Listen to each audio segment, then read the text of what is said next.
आज मैं अपने पापा के बारे में श्री कैलाश चंद्र जी महेश्वरी, उनकी छोटी बेटी विजयश्री चौधरी, उनके बारे में कुछ शब्द कहेगी। श्री कैलाश चंद्र जी महेश्वरी का जन्म 1934 में रतलाम के पास एक छोटे से गांव में हुआ। वो माँ के लाडले 4 भाइयों में सबसे बड़े थे। उनका एजुकेशन इंदौर से हुआ, जहाँ उन्होंने LLB, BSc और साहित्य रत्न की डिग्री ली। उनके कॉलेज के किस्से बिल्कुल सुनने लायक होते थे। वो हर बात के शौकीन थे। उनकी फेवरेट हीरोइन मधुबाला हुआ करती थी और बरसात जैसी मूवी उन्होंने 8-10 बार देखी थी। समाज सेवा भी करते थे और उन्होंने अपने बड़े भाई होने की जिम्मेदारी खूब अच्छे से निभाई और अपने भाइयों की पढ़ाई और शादी में की जिम्मेदारी भी उठाई। मेरे पापा फैमिली फर्स्ट उनको हर समय था कि उन्होंने अपनी नौकरी वगैरह भी 1960s में गवर्नमेंट जॉब छोड़ के अपने फैमिली के साथ रहने का तय किया और उनको हर समय फैमिली फर्स्ट, फैमिली वैल्यूज़ की बहुत इम्पोर्टेंस थी उनके लिए। और उनकी सबसे he was a self made hard working और उनका विज़न और प्लानिंग भी बहुत अच्छी थी। आज उनके विज़न और प्लानिंग से हम सब यहाँ तक पहुँचे हैं। और उनकी एक बात थी कि उन्हें उधार लेना बिल्कुल पसंद नहीं था। हर समय बोलते थे जितनी बड़ी चादर उतना पैर फैलाओ। मेरे पापा की पर्सनालिटी अगर आप आज से 8-10 साल पहले उन्हें देखते, he was very dashing, smart and बहुत अच्छा उनका प्रेजेंटेशन होता था और किसी भी रूम में जाए तो उनके चेहरे पे जो चमक होती थी उससे उस कमरे में रौनक आ जाती थी। ये मेरे पापा की पर्सनालिटी थी। बहुत उन्हें किस्से कहानियाँ सुनाने का बहुत शौक़ था। हर चीज़ हमको अच्छे से सुनाते थे। कोई भी ट्रैवलिंग या कुछ भी हो बहुत अच्छे से हमें सुनाते थे। अब मैं अपने परिवार की एक अनोखी बात आप सबसे शेयर करूंगी। जब कैलाश चंद्र जी महेश्वरी के 4 बच्चे छोटे थे, 4 पोते पोतियाँ छोटे थे, तो उन पोते पोतियों को वो रोज़ सुबह 2 बादाम और पिस्ता देते थे। ये बच्चे स्कूल जाने के पहले माँ दादू से बादाम पिस्ता लेके जाते थे और जिस दिन वो नहीं आए उस दिन शाम को दादू ज़रूर पूछते थे कि आज तो पिस्ता लेने क्यों नहीं आया, और उसकी पाती की पिस्ता उस बच्चे को देते थे।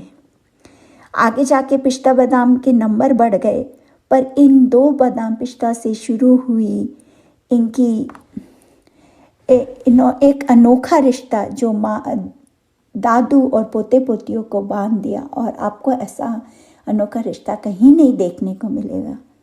एक प्यार भरा पिस्ता दादू मेरे को भी दे दो आज।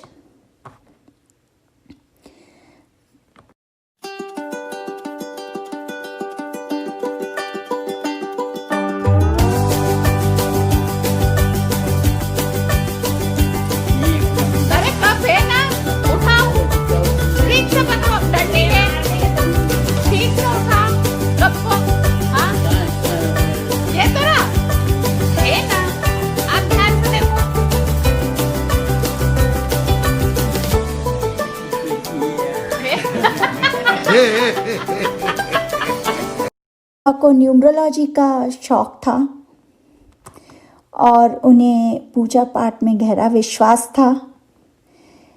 और मतलब ऐसा था कि हमारे यहाँ जैसे किसी का पेपर हो, या दादू आज मेरा थर्मोडायनामिक का पेपर है, या मेरे पापा आज मेरा इंटरव्यू है, या कोई बिज़नेस डील हो रही है, या कोई बड़ा कॉन्ट्रैक्ट में मिलने वाला है, पापा आज आप हमारे लिए प्रेयर कर लेना। वो नियम से उस बात को एक पर्ची पे लिखते थे, भगवान के पास रखते थे, ब्रह्म मुहूर्त में उठ के नहा धो के हमारे लिए पूजा करते थे। और इससे इन सब का सबसे बड़ा वो था कि हमें, आपको ये उदाहरण कहीं टेड टॉक में भी नहीं मिलेगा। जैसे टेड टॉक में बोलते हैं कि किसी बड़े काम के लिए जाओ तो पावर पोज करके जाना चाहिए, ताकि आप में सेल्फ कॉन्फिडेंस आएगा, आप उस काम को अच्छे से करेंगे। पर हमारे लिए जब हमें ये विश्वास आ जाता था कि आज दादू ने हमारे लिए, आज पापा ने हमारे लिए प्रार्थना की है, तो ये काम हम सबसे अच्छा करते थे, अपना बेस्ट हम परफॉर्म करते थे। और ये कॉन्फिडेंस हमारे दादू की प्रेयर की शक्ति देती थी, प्रार्थना की शक्ति देती थी। और सबसे बड़ी बात, ऐसा नहीं है कि पेपर नहीं बिगड़ते थे या इंटरव्यू में हम अच्छा नहीं करते थे, जॉब नहीं मिलती थी या बिजनेस डील नहीं मिलती थी। फिर उसके बाद जब हम दादू से आके बोलते थे कि ये बिजनेस, ये ऐसा काम आज नहीं हुआ, तो बोलते थे अरे वो तो आज मंगलवार है, तारीख 2 है, तो तेरा दिन अच्छा नहीं था इसलिए नहीं हुआ। अब तू देख 4 तारीख से तेरा पीरियड बदल जाएगा और सब काम अच्छे से हो जाएगा। तो ये हमें एक नई आशा दिलाते थे, नई होप देते थे कि चलो आज का दिन जो हुआ कल हम और अच्छा करेंगे, आगे हमें मतलब आगे जीने की आशा है और आगे अच्छे से अच्छे काम होने वाला है। ये हमारे दादू थी, इस तरह से वो हमें बना के रखते थे, हमें शक्ति देते थे, कॉन्फिडेंस देते थे। हम बीमार होते थे तो हमारे लिए पूजा करते थे कि जल्दी से ठीक हो जाए। ये हमारे पापा कैलाश चंद्र जी माहेश्वरी थे। आज मैं बोलूँगी एक पर्ची और पापा के लिए देना चाह रही हूँ। ये पापा जी, पापा, दादू, नाना, पर नाना, एक पर्ची हमारे लीजिए। इस पर्ची में हम लोग में जो प्यार है, विश्वास है, वो बना रहे। आपका आशीर्वाद हम सब पे हर समय बना रहे और हम खुश रहें, पनपते रहे। बस यही, इस एक पर्ची और ले लीजिए पापा जी।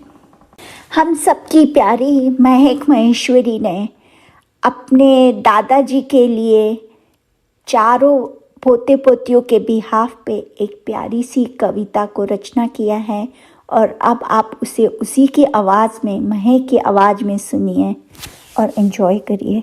धन्यवाद।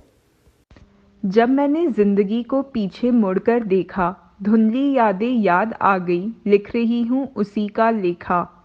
तब जब हम छोटे बच्चे थे, ठीक से चल भी नहीं पाते थे, अपने नन्हे कदम उठाकर आपके साथ वॉक पर आते थे। रोज़ सुबह आपके 4 अनमोल पिश्ते, भले ही बस छूट जाए पर छूटे ना पिश्ते। कितने प्यारे होते थे वो पल, जब आप बर्थ डेट पूछकर न्यूमरोलॉजी से लगाते थे हम में आशाओं के पर। भगवान कुछ होता है, क्या होता है, ये तो बताया ही आपने। आज भी भगवान से डायरेक्ट कांटेक्ट नहीं, द्वारा है आपके। छोटी छोटी बातें आपसे सहजता से सीखी हैं, जैसे प्रसाद कितना है से महत्वपूर्ण है, प्रसाद कितनों में बटा है। खाने पीने का लाड, लाड से एक कचौरी ज़्यादा खिलाना, बचपन में बादाम घिसकर उसका दूध पिलाना।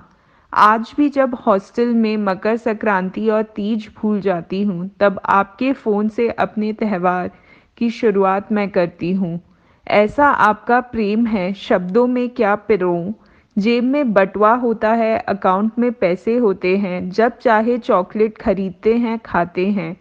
पर बॉम्बे जाने के पहले जो आप 5 स्टार लाकर देते हो, उनकी खुशी, महक और स्वाद अलग बना देते हो।